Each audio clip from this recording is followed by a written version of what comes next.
Hello and welcome back to the You Run podcast. My name is Scott and I'm your host this week and every episode. I'm always here. I'm like the bad penny that never goes away.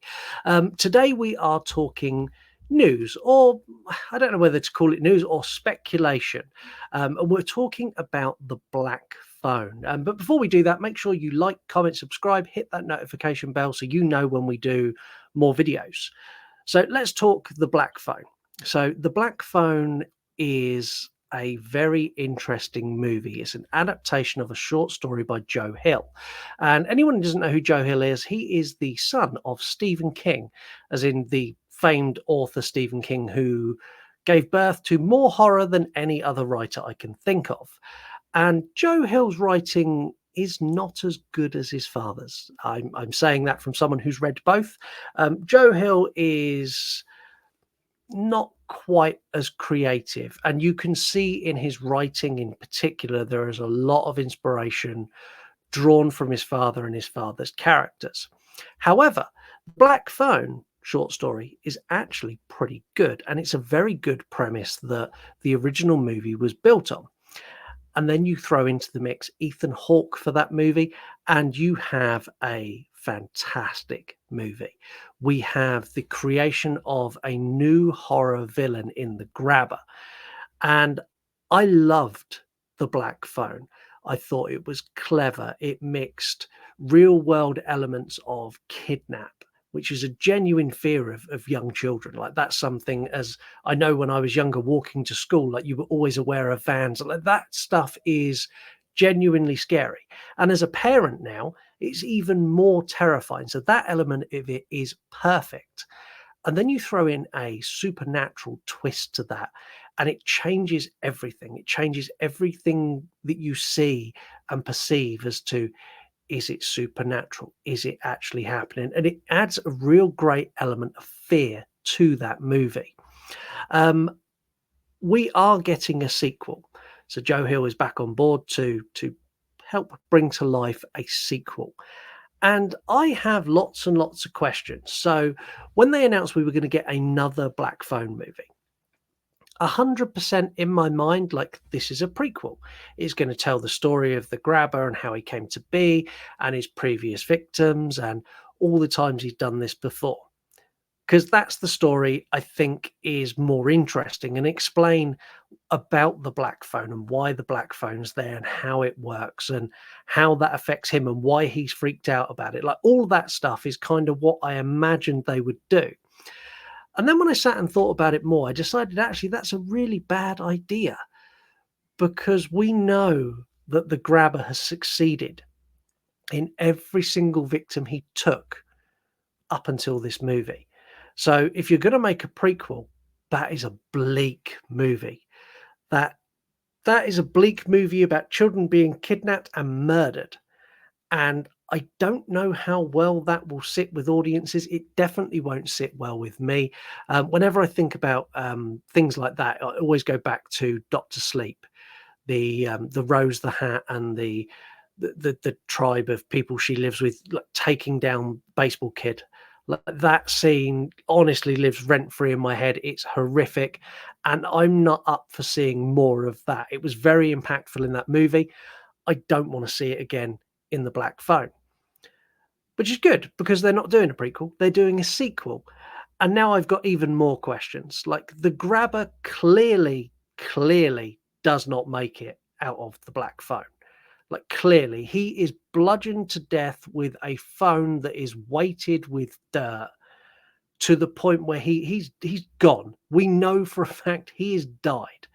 It's not, I don't think it's up for debate. It's not a Stu Marker, we never saw the body kind of instant. We saw the body. He was as dead could possibly be. So how do you sequel it? Ethan Hawke is signed back on board, as are most of the original cast. So it's going to be set in the same town. It's going to be set with the same characters. There is going to have to be some sort of time jump. There's going to have to be some sort of time jump, whether let's say the grabber did survive, whether he's been arrested and he's going to trial and he escapes. That's one potential. where they arrest him, they take him, and he gets out again, and he starts doing it again. The other option, which is the option I'm less keen of, which I hate to say, I think is the way they're going to go. The Grabber is going to become the new Freddy Krueger. This is going to be a character that is supernatural, that has supernatural abilities like invading dreams and creating basically worlds for people to be trapped in. And I think that is where they're going to go, because I don't think they've got many options. Long and short of it, they made this movie, they made The Black Phone. They expected it to do okay, but it was an absolute box office smash. And studios are greedy as fuck. So this was a huge hit. The studio sat down afterwards and went, we need another one. We need the Grabber back.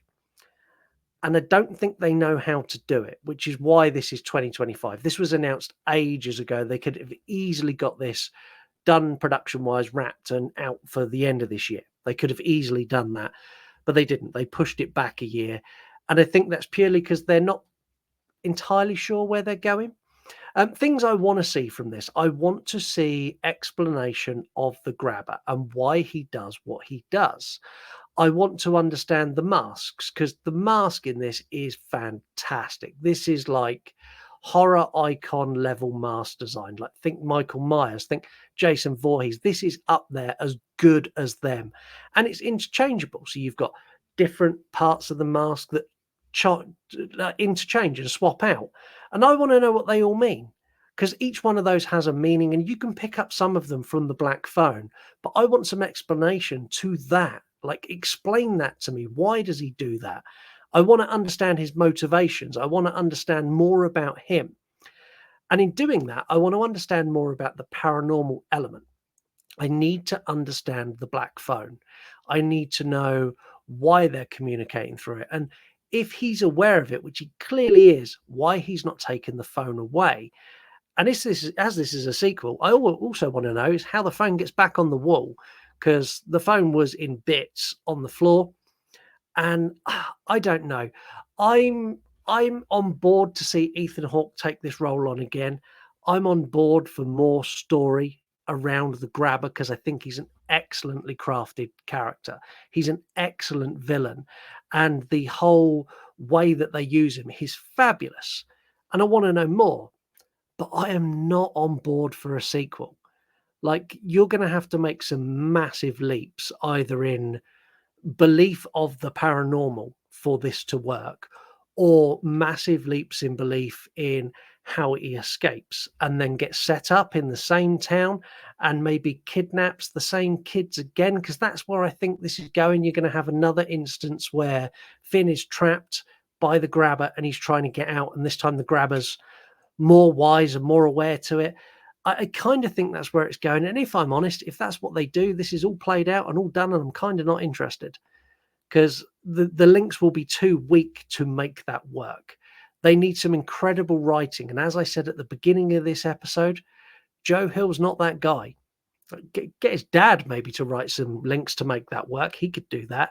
Then get Joe Hill to write the ending, because that's something Stephen King can't do. Anyway, that's my hot takes on the King and Hill family. I think that's about it for this, because again, it's one that we don't know a huge amount about. We know it's coming. We've got an idea of what's happening. We know some of the cast, but beyond that, not a lot. Make sure you drop me a like. Say something in the comments. Give me your thoughts on the Black Phone. Do you want more, or do you want them to do more new horror like this? This was new. Do you want more new horror? Should they adapt more Joe Hill books? Like, let me know your thoughts. Make sure you subscribe and hit the notification bell, so when we talk about upcoming stuff, you can jump on the board straight away. Some of the stuff I'll have more information on. Just this one I don't, because it's so far in the future. But I want to talk about it because it's going to pick up momentum, and as stuff comes out, I'm sure I'm going to revisit this. Anyway, that's enough from me. Have a wonderful day, and I'll catch you on the next one. See you later.